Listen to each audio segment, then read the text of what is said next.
Hey, I'm Randy Gage, and for a lot of you know, I've been in this space of network marketing for about 25 years.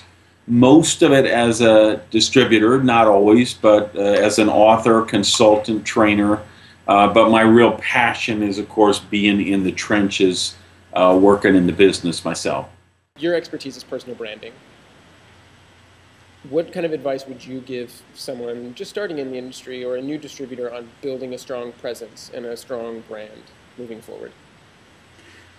I think it's a lot different for network marketing than it would be in any other space because you don't necessarily need a big personal brand of you because that isn't going to duplicate very well. Remember, there are things in our business that work really well, but they don't duplicate really well.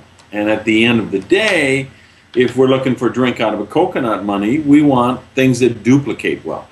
So the more you make the brand about what the prospect gets, the better you're going to be in any arena, but particularly I think here in the network marketing space. So what do I want, if I take myself as a sponsor, what do I want my brand to be? Integrity, that people know they can trust me, I've got their back, I'm not going to lie to them, I'm not going to tell them anything that's not in the best interest of their business, and that I'm going to be there to support them. So I think that's probably the most important thing we're ever going to do when we're talking to a prospect is let them know we're going to be their partner for success.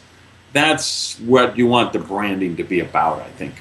Okay, so moving that idea into new spaces, say like social media or different web technologies, you've found a lot of success in branding yourself with videos, and I see you a lot on Twitter and Facebook.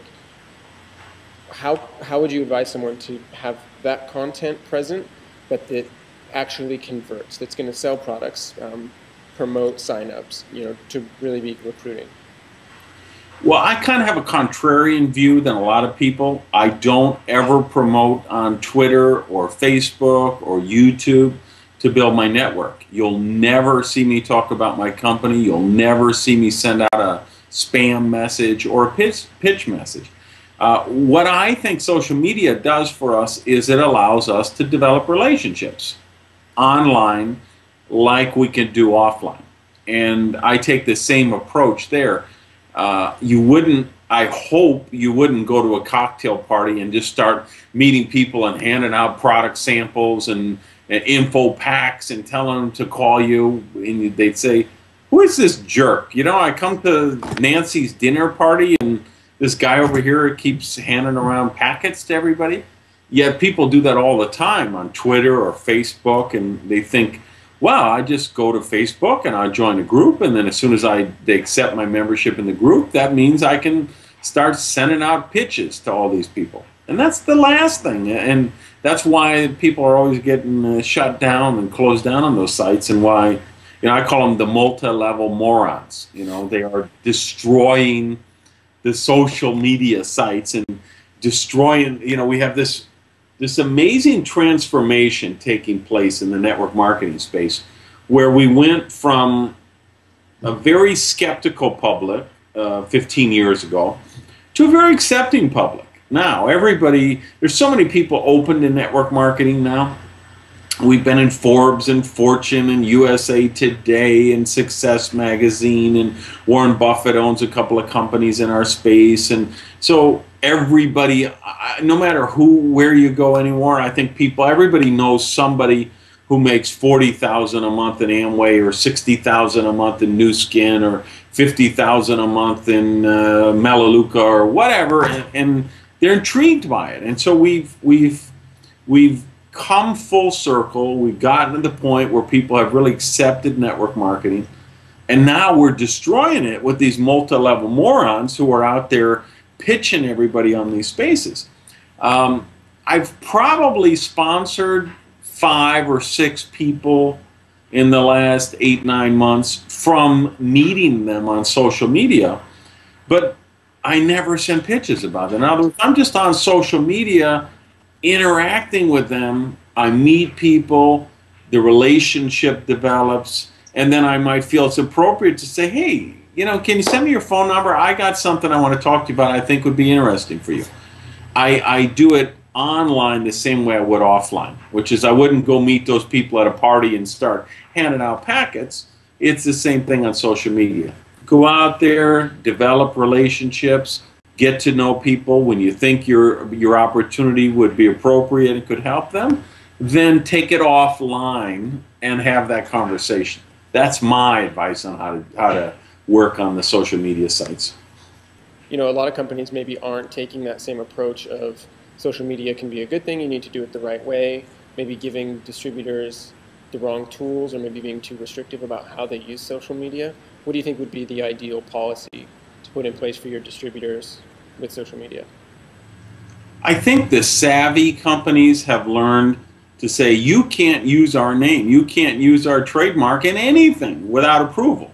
Which, of course, us as distributors, we all hate that because we all say, we don't have time. Every time we want to run an ad, we got to send it by the legal department. But honestly, that's probably the best way to protect the golden goose, because there will always be people who make crazy income claims. There are always going to be people, if you're in a wellness or nutrition company, who are going to be making cancer cure claims and AIDS cure claims and, you know, whatever crazy product claims. And you can't blame companies and their legal department for saying, hey, you can't go and use our trademarks without approval. A lot of direct selling companies provide constructive tools, maybe like a basic replicated website, which might not lead to developing strong personal relationships or personal brands. What do you think companies could do to provide their distributors and leaders the tools to maximize their web presence? Well, I'm kind of the old school of, you know, I believe that if people in network marketing companies knew how to build a network, they'd be building a network instead of working in a network marketing company. Now, I don't make a lot of friends when I say that, but let's be real. If you knew how to go out and make $100,000 a year a month rather in a network, you wouldn't be working in the marketing department of any network marketing company, right? So I'm the old school belief that, you know, I tell the companies, hey, make the products, ship the products, pay the commissions on time, let the field do what we know how to do. We know, we're out there in the living rooms and the media rooms, and we're talking to prospects and we're getting the objections, we're hearing the questions. We know what it takes to recruit someone. So I like to leave as much of that to the field as possible, because there are very few companies that get it, that really, most of the marketing materials, whether it's the websites, replicated websites, DVDs, videos, audios, brochures, most of them provided by companies are pretty dreadful. They're very feature-based, they're not benefit-driven, they're usually very product-focused, they're not very opportunity-focused, they're not really in touch with what's going on out there in the space with the prospects. So, as you and your company do, obviously you've seen that there's a need out there for people to, for the field to have some marketing materials that their company is not able to provide. Do you feel like your company is providing you with what you need to do that? I find that my company stays out of my way, so it allows me to do that, which was what I insisted, you know, when I joined, was I needed to know that would they stay out of the way. And I think, because again, I've been in the profession now 25 years. I know what it takes to build a network. So, and I know that most companies don't have those skill sets. And that's not a knock on them, and I'm not trying to be a bad guy and be mean and say they're not nice people. They're wonderful people, every company, right? But their skill set is product research, product development, setting up the commissions, the back office, the things like that. And then, like I say, our skill set, because I wouldn't know how to do any of that stuff. I'd be horrible.